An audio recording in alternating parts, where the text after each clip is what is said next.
नमस्कार दोस्तों, स्वागत है आपका अपने YouTube channel one click mindful पर, जहां हम किस प्रकार से आसानी से और सहज तरीके से माइंडफुल हुआ जाए इसके बारे में बात करते हैं और किस प्रकार से माइंडफुल होकर हम अपने जीवन को बेहतर बना सकते हैं। तो आइए आज के इस टॉपिक पर, जिसमें हम बात करेंगे कि किस प्रकार से टेक्नोलॉजी का सही इस्तेमाल और माइंडफुल तरीके से इस्तेमाल करके हम अपने जीवन को बेहतर बनाएंगे। जैसा कि हम जानते हैं कि आजकल की दुनिया में टेक्नोलॉजी का यूज़ बहुत ही ज़्यादा बढ़ गया है और इसकी पहुंच हमारे जीवन के हर हिस्से में है। चाहे आप कुछ भी करते हो, आप टेक्नोलॉजी का इस्तेमाल तो करते ही हैं। तो जब हमारे जीवन पर किसी चीज़ का इतना ज़्यादा प्रभाव हो और वो चीज़ इतनी आवश्यक हो जाए, तो ये जान लेना बहुत ज़रूरी होता है कि उसका हम किस प्रकार से इस्तेमाल करें। उसके प्रति हमें माइंडफुल रहना बहुत ज़रूरी हो जाता है। तो उसके क्या नुकसान और क्या फ़ायदे होंगे, तो उसके बारे में हम आज बात करेंगे। तो हमारे जीवन पे किस प्रकार से इस चीज़ का इम्पैक्ट पड़ता है, हम किस तरह की टेक्नोलॉजी का इस्तेमाल करते हैं और वो हमें किस प्रकार से नुकसान पहुंचाती है। तो मैं अगर कुछ प्रॉब्लम्स की बात करूं, तो जैसे कि साइकोलॉजिकल इफ़ेक्ट्स जो होते हैं, जो मानसिक तौर पर हमें जो कई प्रकार की बीमारियां लगती हैं टेक्नोलॉजी की वजह से, उनमें से कुछ हैं जैसे कि आपको डिप्रेशन और एंजाइटी, आइसोलेशन, सोशल मीडिया का एक लत लग जाना। तो इस तरह की ये जो बीमारियां हैं, या फिजिकल इफ़ेक्ट्स में अगर हम बात करें फिजिकल हेल्थ की, तो आपको चिंता होना, आपको टेक्नोलॉजी लेज़ी बना देती है, आलस आना, आपकी आई साइट को इम्पेक्ट कर देता है स्क्रीन टाइम, और आपकी टीवी या फ़ोन का स्क्रीन, तरह तरह की लाइट्स जो निकलती हैं वो आपकी स्लीपिंग हैबिट्स को, आपके सोने के समय को गड़बड़ कर देती हैं। आपको आइसोलेशन जैसा फील होने लगता है कि शायद हम कुछ अलग हैं या अकेले हैं, या शायद हम कुछ अच्छा नहीं कर रहे। आपको पोस्चर में, आपके गर्दन में दर्द रहता है, आपके पोस्चर का प्रॉब्लम हो जाता है, और आपके फोकस, अटेंशन को भी कम करता है। तो कई सारे तरह तरह की बीमारियां और परेशानियां ये जो टेक्नोलॉजी का इस्तेमाल है वो आपके जीवन में लेकर आता है। कुछ स्टडीज़ तो, जैसे कि 2017 में एक स्टडी हुई यंग एडल्ट्स के ऊपर जो 19 से 32 साल तक के थे। तो ये पता चला कि सोशल मीडिया जो ज़्यादा इस्तेमाल करते हैं उन्हें कितना ज़्यादा आइसोलेशन फील होने लगता है। वो अपने आप को आइसोलेट फील करने लगते हैं, वो अपने आप को कम आंकने लगते हैं, अंडर एस्टिमेट करने लगते हैं। उन्हें लगता है कि सभी पार्टीज़ कर रहे हैं, सभी खुश हैं, सभी अच्छे से अपनी लाइफ को एंजॉय कर रहे हैं, हम नहीं कर पा रहे। और 5 साल तक चली एक जर्नल स्टडी जो अप्लाइड एर्गोनॉमिक्स के ऊपर थी, उन्होंने पता लगाया तो आपके मोबाइल फ़ोन के इस्तेमाल से आपकी गर्दन और आपकी पीठ पर कितना ज़्यादा असर पड़ता है। तो आइए अब मैं आपको बता दूं, ज़्यादा समय बर्बाद न करते हुए, कि हम किस प्रकार से टेक्नोलॉजी को लेकर माइंडफुल हों। तो क्या तरीका होना चाहिए टेक्नोलॉजी को इस्तेमाल करने का, और छोटी मोटी टिप्स जो आपको मदद कर सकती हैं, इसके नुकसान को, हानि को कम कर सकती हैं। तो जब कभी भी आप किसी एप्लीकेशन को इस्तेमाल करते हैं आपके मोबाइल फ़ोन में, टीवी, टैबलेट या लैपटॉप पर, तो आप अपने एक ही ऐप को ओपन कीजिए और उसी पर काम कीजिए। आपको ज़्यादा ऐप्स को स्विच नहीं करना है एक ही समय पे, तो आपका फोकस और अटेंशन जो है वो वहीं बना रहेगा और आप बड़ी आसानी से उस काम को प्रोडक्टिवली कर पाएंगे। आपको चिंता कम होगी और आपका काम समय पर कंप्लीट होगा, तो आपको एंजाइटी नहीं होगी। आप एक ही समय पर कई सारी डिवाइसेस का और गैजेट्स का इस्तेमाल मत कीजिए। आपने रिस्ट में बैंड पहन रखा है या स्मार्ट वॉच, साथ ही में आप मोबाइल फ़ोन, फिर टीवी के रिमोट के साथ, या कोई और आपके पास वॉइस रिकॉग्नाइज डिवाइस है, फिर साथ में लैपटॉप, कार में। तो आपको कई सारी चीज़ों का एक साथ इस्तेमाल नहीं करना है। आप एक समय में अपनी किसी एक डिवाइस को, एक गैजेट को, या किसी एक तरह की टेक्नोलॉजी के साथ ही आप तालमेल रखें। आपको अननेसेसरी जो नोटिफिकेशंस आपके मोबाइल फ़ोन में या लैपटॉप पर, या और भी किसी तरीके से जो आपको डिफरेंट डिफरेंट नोटिफिकेशंस मिलते हैं, उनको आप बंद कर दीजिए। सिर्फ बहुत ज़्यादा ही जो ज़रूरी हैं उन्हीं नोटिफिकेशंस को ऑन करें। मैं तो कहूँगा कि बिल्कुल मत कीजिए।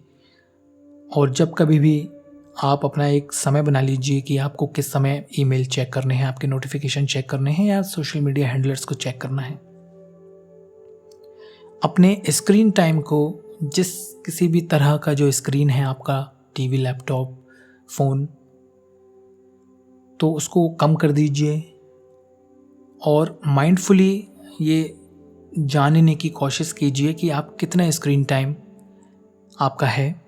आप 2 घंटे रोज़, 4 घंटे, 6 घंटे, कितना आप स्क्रीन टाइम है आपका, तो उस हिसाब से आपको कहाँ ज़्यादा समय देना है फ़ोन पर या आपके लैपटॉप पर, अगर आप काम करते हैं लैपटॉप पर, तो उस तरीके से आपको किस तरह के माइंडफुल तरीके से आपको अपने स्क्रीन टाइम को कम करना है और अननेसेसरी स्क्रीन टाइम नहीं बढ़ाना है। और आपको पता होना चाहिए कि मैं ज़रूरी काम कर रहा हूँ या नहीं।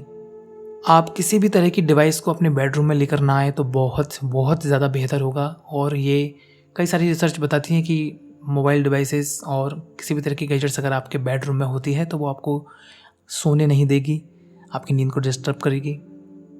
सोशल मीडिया को माइंडफुल तरीके से इस्तेमाल करें। हालांकि सोशल मीडिया के ऊपर मैं अभी पूरा एक डिटेल वीडियो बनाऊंगा कि सोशल मीडिया किस तरीके से इम्पैक्ट डालता है और कितना माइंडफुल होना ज़रूरी है इसको लेकर, तो उसमें हम बात करेंगे। तो अगर चैनल सब्सक्राइब नहीं किया है तो प्लीज़ चैनल को सब्सक्राइब कर लीजिए, तो आपको आगे आने वाले मेरे सारे वीडियोस की इन्फॉर्मेशन मिल जाएगी। आपको बहुत ही वाइजली चूज़ करना है कि आप किस प्रकार की एप्लीकेशंस को, किस प्रकार की गैजेट्स को, किस प्रकार की टेक्नोलॉजी को इस्तेमाल करना चाह रहे हैं, क्यों चाह रहे हैं और आप उसको कैसे इस्तेमाल करेंगे। तो अपने प्लान्स और रूल्स बनाइए कि आप किस प्रकार से टेक्नोलॉजी का यूज़ करना चाहते हैं और उससे होने वाले नुकसान को कितना उठाने के लिए तैयार हैं और कैसे आप उसको रिड्यूस कर सकते हैं। तो माइंडफुल बनिए और किसी भी तरह की टेक्नोलॉजी को इस्तेमाल करने से पहले सोचिए कि क्यों इस्तेमाल करना है और उसका हिसाब रखिए।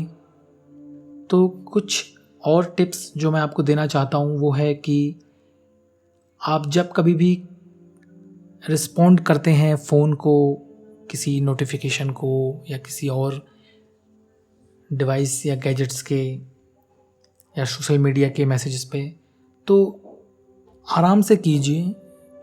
आपको परेशान होने की, पैनिक होने की ज़रूरत नहीं है। बहुत सहज होकर, बहुत आराम से, वो बस एक मैसेज है ऐसा समझकर या जस्ट किसी को कुछ बताना है जैसा हम आमने सामने बताते हैं, उसको बहुत जल्दी, बहुत ही ज़्यादा नर्वस होकर या परेशान होकर उसके बारे में सोचने की ज़रूरत नहीं कि रिप्लाई नहीं करेंगे तो क्या होगा, किसी को पता नहीं चलेगा, टाइम ना चूक जाए। तो ऐसा मत सोचिए, बहुत कामली रिस्पॉन्ड कीजिए। आप अपना समय लीजिए। किसी भी तरह की आप अगर ईमेल मैसेजेस लिखते हैं या आप किसी भी तरह का टेक्स्ट मैसेज लिखते हैं या कुछ डॉक्यूमेंट राइट करते हैं या आप किसी टेक्नोलॉजी का इस्तेमाल करते हैं, तो उसको बड़े ही आराम से उसको समय दीजिए कि जितना एक ईमेल को लिखने में आपके थॉट्स को प्रोसेस होने में आपकी समझ और कैपेसिटी के अनुसार आपको समय लगना चाहिए, आपको लेना चाहिए, उतना समय लीजिए।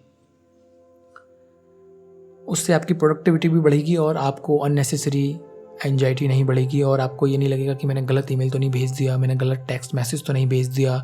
आप सोशल मीडिया पर पोस्ट करने से पहले 100 बार सोचते हैं, तो जल्दबाजी में ये सब मत कीजिए। आराम से कीजिए, माइंडफुली कीजिए, तो आपको बहुत आराम मिलेगा।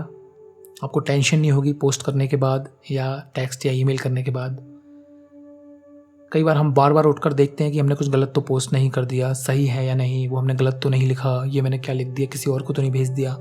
तो इन सब चीज़ों से आप बच जाएंगे अगर आप आराम से अपना समय लेकर आप अगर किसी भी मैसेज को भेजते हैं। हमेशा कोशिश कीजिए कि आप जब कभी भी किसी भी प्रकार का कम्युनिकेशन करें ऑनलाइन, तो वो बहुत ही काइंडली करें। उसमें किसी भी प्रकार की टोन जो है आपकी मैसेज की वो बड़ी सिंपल सी होनी चाहिए। उसको बहुत ज़्यादा अच्छा या बहुत ज़्यादा वैसा बनाने की कोशिश नहीं है कि किसी को समझ में ना आए, या बहुत ज़्यादा उसमें किसी प्रकार का कुछ भाव ऐसा नहीं दिखना चाहिए। वो बहुत सिंपल सा होना चाहिए, तो सबके लिए ईजी होगा वो। आपको एक बेहतर इंसान के रूप में दिखाएगा। आपका प्रोजेक्शन अच्छा होगा आपके मैसेजेस का। तो बहुत कुछ ज़्यादा करने की कोशिश मत कीजिए किसी भी चीज़ के साथ में। जैसे अगर अभी मेरे को इस वीडियो को बनाना है तो मैं बहुत ज़्यादा अपनी स्क्रिप्ट को बहुत ज़्यादा अच्छा करने की कोशिश नहीं करूँगा। मैं बस जो मुझे आपसे कहना है वो कह रहा हूँ। और भी जो कई सारे फ़ायदे आपको, जब आप इन सब छोटी छोटी टिप्स का इस्तेमाल करेंगे और जो आपको फ़ायदे होंगे माइंडफुल होने के बाद कि हमने इस टेक्नोलॉजी को किस प्रकार से इस्तेमाल करना है, तो उसमें मैं आपको कई सारे फ़ायदे भी बता देता हूँ। जब आप टेक्नोलॉजी को माइंडफुली इस्तेमाल करने लगेंगे तो आपको कई सारे फ़ायदे होंगे। जिस प्रकार से आपका फोकस और जो अटेंशन का स्पैन है वो बढ़ जाएगा। आपको अच्छे से आप फोकस कर पाएंगे, अच्छे से अटेंटिव रह पाएंगे जो आप काम कर रहे हैं। आपको एक अच्छी सी फीलिंग होगी, एक कॉन्फिडेंस रहेगा आपको हमेशा, जब कभी भी आप किसी भी प्रकार के मैसेज को पोस्ट करते हैं, कहीं भी कोई ईमेल लिखते हैं। आपको अंडर एस्टिमेशन और आपको छोटा महसूस नहीं होगा जब कभी भी आप फेसबुक या किसी सोशल मीडिया पर जाकर, इंस्टाग्राम या कहीं आप देखते हैं वीडियोज़ या कुछ भी, तो आपको सहज और ओके और नॉर्मल लगेगा। आप डिस्ट्रैक्ट नहीं होंगे, आपको फालतू की कोई चिंता नहीं होगी, अपना काम ज़्यादा अच्छे तरीके से कर पाएंगे। तो ये सब फ़ायदे भी होंगे आपको माइंडफुल होकर। तो ये सारे फ़ायदे थे माइंडफुल रहने की टेक्नोलॉजी के साथ। तो आशा करता हूँ कि आज का ये वीडियो आपके काम में आएगा, और अगर आपके काम में आता है तो आप इस वीडियो को लाइक ज़रूर कीजिए, और अगर आप चैनल को सब्सक्राइब कर लेंगे तो आगे आने वाले सारे मेरी वीडियोज़ का नोटिफिकेशन आपको मिल जाएगा। और तो तब तक के लिए धन्यवाद, नमस्कार। तो बने रहिए माइंडफुल और बने रहिए OCM के साथ। नमस्कार।